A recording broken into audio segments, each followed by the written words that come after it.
మీరన్నారు ఈ స్కానింగ్ అనేది ఇప్పుడు రాలా. ఎప్పుడో నుంచి ఉన్నవే అవును. అని అన్నారు. అవును. ఫస్ట్ ఆఫ్ ఆల్ అసలు మీరు ఇందులో గత కొన్ని సంవత్సరాల నుంచి ఉన్నారు. అవునండి. మీరు ఈ జర్నీ ఎక్కడ స్టార్ట్ చేశారు? యాక్చువల్లీ నేను స్పిరిచువల్ పర్సన్ అండి ఫస్ట్. విపరీతమైన మెడిటేషన్స్ అది నాకు చాలా ఇంట్రెస్ట్ మాట. ఏదో ఉంది మనకి తెలియని విషయం ఈ సృష్టిలో అనేది నా నమ్మకం. ఏదో ఒక పవర్ నడిపిస్తోంది. ఒక టైంలో యూనివర్స్ నాకు చాలా పరీక్షలిచ్చింది. ఒక 15 ఇయర్స్ బ్యాక్ అట్లాగా. Day by day, day by day అంతా. అట్‌లీస్ట్ మా సిస్టర్స్ ఒకలా ఉంది. నాదొకలా ఉంది. చుట్టూ ఉన్న లైఫ్ స్టైల్స్ ఒకలా ఉన్నాయి. మనం పుట్టినప్పుడు ఇలా లేం. అందరం ఒకేలా పుట్టాం. ఒకే ఇంట్లో పుట్టాం. అట్లా ఒక క్వెషన్ రైజ్ అయింది నాకు. కరెక్ట్ సొల్యూషన్ కావాలి. అంటే చాలా పూజలు చేశాము. చాలా చోట్లకి వెళ్ళాం. కరెక్ట్ సొల్యూషన్ నాకెక్కడ దొరకల. నా లైఫ్‌లోనే. అసలెందుకు ఒక్కొక్కళ్ళకి ఇలా ఎందుకు జరగాలి? ఓకే. అందరం అన్నీ చూస్తున్నాము. అంతా ఏంటి? ఏంటిది?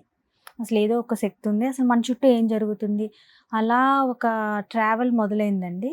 అలా ఒక్కొక్కటి నా లైఫ్‌లోకి ఒక్కొక్క గురువుగారు వచ్చి చాలా విషయాలు నేర్పిస్తూ, అట్లా ఈ ఆరా స్కానర్ వచ్చిన తర్వాత చాలా మిరాకిల్స్ నేను చూశాను.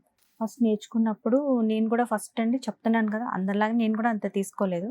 జస్ట్ ఏంటి అన్నప్పుడు దీంతో పాటుగా నేను ఆస్ట్రాలజీ పరంగా ఏమైతే చెక్ చేసుకున్నానో, అలా ఆస్ట్రాలజర్స్ దగ్గర పెట్టి, నా పక్కన ఇంకొక ఆస్ట్రాలజర్ పెట్టుకొని ఇద్దరం రీసెర్చ్‌లా చేసాం.